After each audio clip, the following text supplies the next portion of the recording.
Now let's talk about the amenities. What are the amenities that we are really looking forward dito sa Rockwell na to? And of course, again, it's really very, very premium. So we have the swimming pool, of course, right? It's a 25-meter pool, and then we'll also have a kiddie pool. Oh. And then there's a clubhouse wherein we'll have a function room that can cater 80 packs.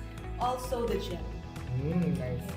So we'll also have a multi-purpose court, pocket gardens around, playground, barbecue area. Actually, we do have a lot to offer to our unit owners.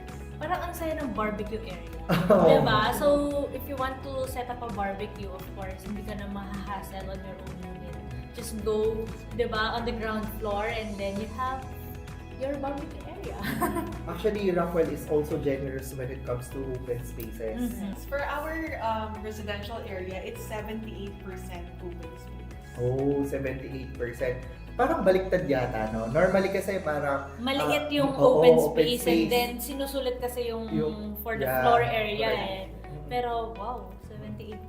Normally the standard kasi 30% would be the open space and then the 70% should be the saleable area. But for this one, it's 77%. yeah. Baliktad dito, di ba? Premium na premium.